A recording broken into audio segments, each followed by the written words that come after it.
A recent ruling by a court comprising justices appointed by Democratic governors signifies a historic moment in the United States, as it marks the first instance in history where Section 3 of the 14th Amendment has been applied to disqualify a presidential candidate.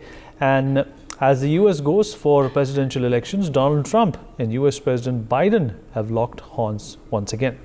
US President Joe Biden has said that Donald Trump had clearly backed an insurrection after Colorado's top court blocked the Republican from seeking a second term over the 2021 Capitol assault. While Biden took pains to stress that the matter was up to the courts, it marked a rare occasion that he has directly commented on the multiple legal cases piling up against Donald Trump. Former President Trump's campaign has said it will appeal to the US Supreme Court against the Colorado ruling, which only applies to the primary ballot in the state. Meanwhile, Republican presidential candidate Vivek Ramaswamy has pledged to exit the GOP primary ballot in Colorado unless former US President Donald Trump is reinstated following the Supreme Court's ruling that ousted former President Donald Trump from the ballot. Ramaswamy further labeled the court's decision as an election interference tactic aimed at silencing political adversaries. We'll talk about this with our guest. Joining us on the show at this point in time is Major General Sudhakar Ji, geopolitical and strategic and defense expert. Mr. Rabindra Sachdev, international affairs expert, joins us on the program as well.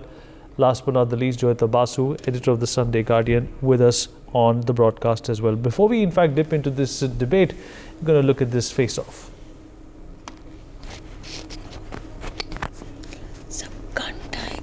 Communists and fascists indict me. I consider it actually a great badge of honor. Thank you very much. I appreciate it. Thank you very much. Because I'm being indicted for you. Never forget, our enemies want to take away my freedom because I will never let them take away your freedom. It's very simple. I'm not going to let them do it.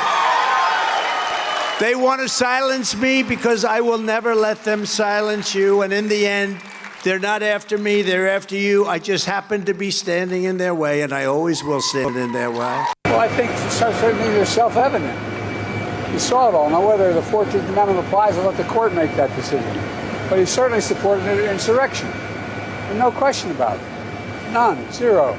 I will withdraw. I pledge to withdraw from the Colorado GOP primary ballot unless and until Trump's name is restored. And I demand that Ron DeSantis and Chris Christie and Nikki Haley do the same thing, or else these Republicans are simply complicit in this unconstitutional attack on the way we conduct our constitutional republic. I refuse to be complicit in that. I think what they're doing is wrong, and I think it's up to Republicans to step up and stand up with a spine for our country's future. All right, Joyita, what do you make of this, back and forth that has been going on between the legal system, the American legal system, and Donald Trump? Of course, the insurrection which happened, in 2021 has really haunted Donald Trump for the most part of the last few years. Do you really think that something like this can stop the most popular Republican candidate from contesting in this high voltage elections? Well, the fact of the matter is that they cannot even decide whether it was an insurrection or not. While the Democrats call it an insurrection, Trump supporters and all, they don't call it an insurrection. Till date, there is no consensus. You see, even the usage of the word insurrection, it is being used politically. So when you have got, it's a very polarized situation in the United States. In fact, perhaps much more polarized than what it is like in India. So you see, everything, right from the court decisions, because this court decision came from, this Colorado court decision came from governors that have, judges who have been appointed by a Democrat governor. So you see, and I think the problem is for Joe Biden, and even I would say a section of the Republican leadership, is that, Trump is an inconvenient candidate for them. That is why they want him out. But the fact of the matter is that here is a man who lost the election, but at the same time, to Joe Biden's maybe around 80 million votes, he won 70 million votes. Of course, he was a controversial candidate. Of course, he said a lot of things, but let the voters decide. Let the voters decide whether he should be contesting or not, whether he should be ousted again or not. It is in a democracy that is what happens. But right now what is happening is that, manipulation of the process, manipulation of the system, actually subversion of the system, and by subverting that system, subverting democracy, what you are trying to do is basically trying to knock out a candidate who may or may not become president. You see, it is not a question of whether he becomes president or not. It's a question of what is justice, what is fair play. It's a question of preserving democracy. And I'm sorry to say, given a country, which calls itself the beacon of freedom and what not, I'm sorry, America is looking like a banana republic, like a place where its democracy is failing, and very badly. Mr. Sachdev, what do you make of this? Donald Trump, with all his legal troubles, this is not the only case that he's embroiled in. There are a bunch of other suits against Donald Trump as well. But we are a little while away from the 2024 elections. Do you think Donald Trump is going to be in fact first on that podium, or will he be ousted in the undemocratic fashion that Joyita just pointed to? Well, nobody, I cannot predict or even dare to think of what could be the, January 20th of 2025. But yes, regarding Trump, one thing is clear, you see, between now and the elections on November 4th or 7th, whatever the date, Trump will be mired in a lot of legal matters, which will actually impact and affect even his scheduling, campaign schedulings and all. Because there'll be like court cases, court appearance, preparing and stuff like that. There are already 4 cases which he's dealing with.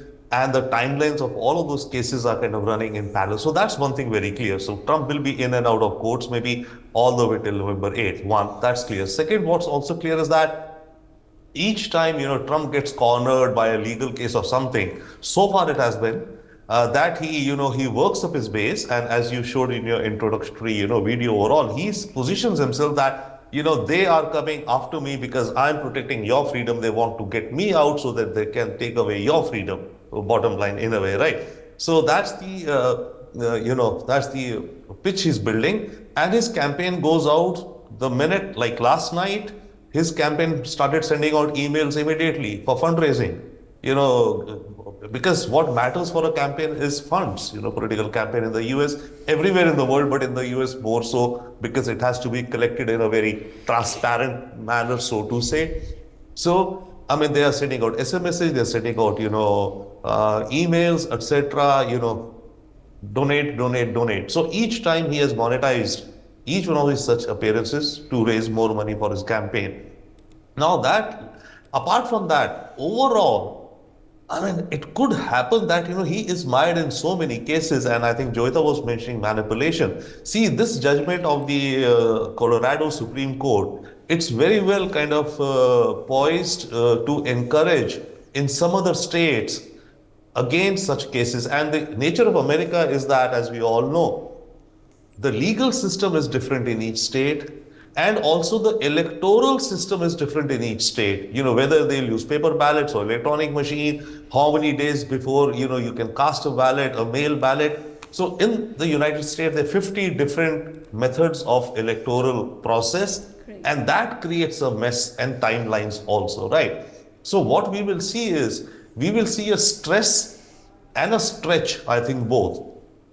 The system will be stressed and stretched in terms of the electoral system of the United States as well as the legal systems, because some of the arguments which are reaching the Supreme Court are topics which they've never, it's unprecedented territory. They've never had to look into such cases, and these are historical questions coming their way. So the judicial system will be stressed and stretched, as well as the electoral system will be stressed and stretched, I think. General Sudhakarji, what do you make of this mess? And, for the Americans, the funny thing is that they don't have a clear contender when it comes to, on either side. Joe Biden has been slipping down in terms of ratings.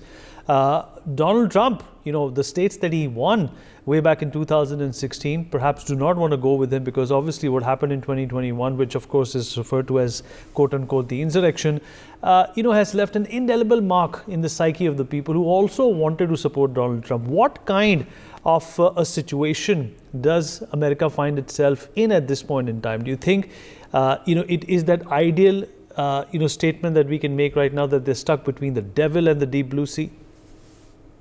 Vinit, well said. Good evening, and thank you for getting me to your show. I can't compliment the previous co-panelists enough. Joyita has made her point, manipulation, and Ravinder has actually put it across in a beautiful manner. All I would say is that America is going through a very challenging time of its journey of a superpower, whether it is the military might or its dominance in the world order or its political stability. And also I would like to say the best of the worst. It is unfortunate that the superpower can't actually throw up a suitable candidate who would meet the electoral aspirations as also the legal parameters. And as the day is passing by, my take on the whole issue is that notwithstanding the Colorado judgment, there is a feeling, there is a pulse on the ground in favor of Trump for whatever reason. And despite the slipping away of the dipping of the TRP of Biden, look at the way Trump has been able to sustain its popularity. Make a comparative study, you find Trump is way above the Biden for many issues. Yes, he may get sidelined, may get cornered, but as I see, although the astrologers are having a field day on the subject, logically and technically speaking, he may have a tough time, but there is no better option than Trump today in the superpower, the nation state. And who else? You see, the Ramaswamy has made a statement. He is like to prefer to withdraw so that Trump actually contests. When the matter goes to the Supreme Court, the time is very, very limited. By 5th of January, Supreme Court of US has to give a judgment. If time is to be taken or factored into the whole issue, I really doubt if some favorable outcome would be paving a way forward for Trump.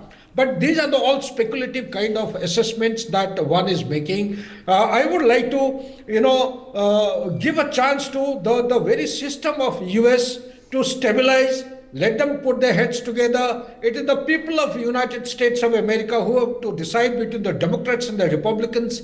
But as things stand today, amongst the Republicans, there is a huge polarization, there is a divide, except for one or two. And one is very difficult to guess whether Trump is going to get back or not. But my gut feeling is always in favor of Trump. He is the best of the worst. He is going to give some kind of a rules-based international order to the entire mess which is there within US, within the West Asia, in Ukraine and Russia war and the Indo-Pacific. I only hope, like hell, that some prudence and some kind of a rational comes into the thought process of the public of the United States of America, and somebody out of the two comes back with the process of legality as also rationality. Back to you, Vinit. Right, Joyita, but let's also discuss what are the options now in front of the American, if you don't have candidates who are promising enough, if Donald Trump is out of the window and Joe Biden, of course, with those failing ratings, who is there who is in fact going to be contesting on behalf of the Democratic Party and the Republicans? I think there is already talk about, in fact, there is some kind of an endorsement apparently has also happened from Biden. From California, that governor called Gavin Newsom, his name has been coming up, and from the Republican side there is a toss-up right now between Ron DeSantis and Nikki Haley. So the thing is, so that way, I think, what the US needs is a generational change. I think both these gentlemen have crossed 80 or about to cross 80.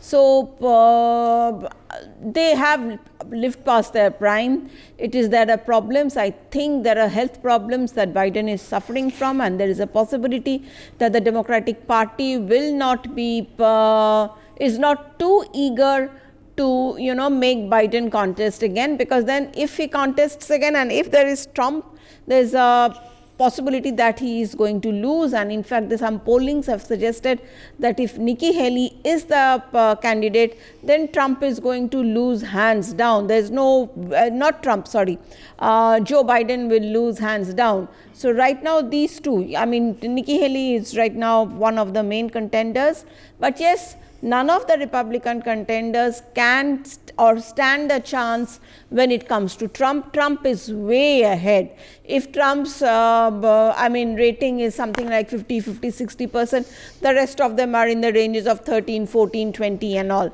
But it all depends on how the whole, we have got the almost the whole of next year to see how things pan out in the United States. But yes, it's a little sad that even at this stage, they do not have anybody who is, who seems to be an automatic replacement. But as I said, Gavin Newsom and either Nikki Haley or Ron DeSantis, these are the people that the contest is kind of zeroing in on, if neither Trump nor Joe Biden contests. Mr. Sachdev, same question for you.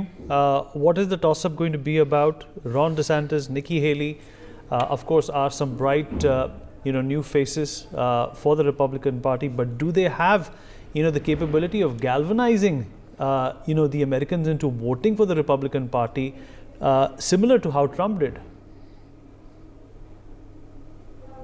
To say one thing, as to who the president would be in January 20 of 2025. I will actually go by the prediction of my professor, Alan Lichtman. He has developed a method, a model wherein he predicts the results of the elections. And he invented this model in the mid-80s, and ever since it has always proved to be 100% correct. He ran the model historically also, and even then it's proven correct. So I'm very much looking forward to, about 6 months before the election, he comes out with this model and predictions aside. Secondly, absolutely, as Joyita was mentioning, if Trump comes out the nominee from the Republican side, then Biden will be contesting. There is no doubt of that. Biden has said it, and he wants to kind of, again, get the better of Trump. However, if Trump for some reason cannot come up top on the Republican side, right, partly could be due to his legal issues. Some of them could trip him up real bad. Okay. Then most probably, let's say, yes, Nikki Haley could be a good candidate. The point is, for Biden, there is not much enthusiasm among the Democrats. Trump has enthusiasm amongst the Republicans, that portion which strongly supports him, his base, let's say, right? Biden does not have that enthusiasm. He does not have that, charisma at this point of time now to, energize his base. So that's one downside which Biden is facing. And secondly, his age also. There is talk even that in case Trump doesn't get the nomineeship of the Republicans, that Biden may do something like a Lyndon Johnson did in 1968. Biden may actually at the last minute withdraw, and then some other Democrat could come in. Because if it is a Nikki Haley versus Biden, yes, chances of a Nikki Haley, I think, would be super. They could be super. She's a generational change. She is conservative, fine, whatever, etc. See, American politics is about half and half. Democrats and Republicans, even in percentage basis and in terms of the number of states. Most of the states are already defined. California will go to the Democrats. So the 60 electors of California will go to the Democrat, whosoever be the candidate. Colorado, this whole thing is Democrat for, decades. Whichever Democratic candidate there will win, okay? And all the electors, 10 electors of Colorado will come to the Democrat. So most of the states are tied up. What happens? It's a few swing states like Michigan, Pennsylvania, Florida. In Florida, let's say Gore, Bush, if we remember 2000, it was hardly 10,000 votes out of the total votes in Florida, which apparently George Bush had more. So those 10, 20,000 votes swung, and it got him all the Florida electors. So there are very few states like these where the contest is between the swing and tides. And in these, Biden, especially now also with, the Israel-Gaza war, Michigan is a state where, there is a good number of the Arab origin folks and Palestinian, little but overall Arab diaspora. All right, sir. Where it's supposed to impact. We have a paucity of time also, Mr. Sachdev. I'm going to take some closing thoughts from General Sudhakarji, and then we're going to wrap up. General Sudhakarji, 30 seconds to you, sir. My take on the whole issue is that the turn of events in the geopolitics, as also the situation in United States of America, is gradually turning in favor of Trump, notwithstanding the legal imbroglio. And this gentleman is likely to overcome all kinds of challenges and come back as a nominee from the Republican side. Democrats will find it very, very difficult. But historically speaking, the difference or the distinction between the two in any electoral kind of politics has been very, very close to each other. So therefore, in my take on the whole issue is that Republicans will bounce back with a very thin margin. Back to you, Vinit.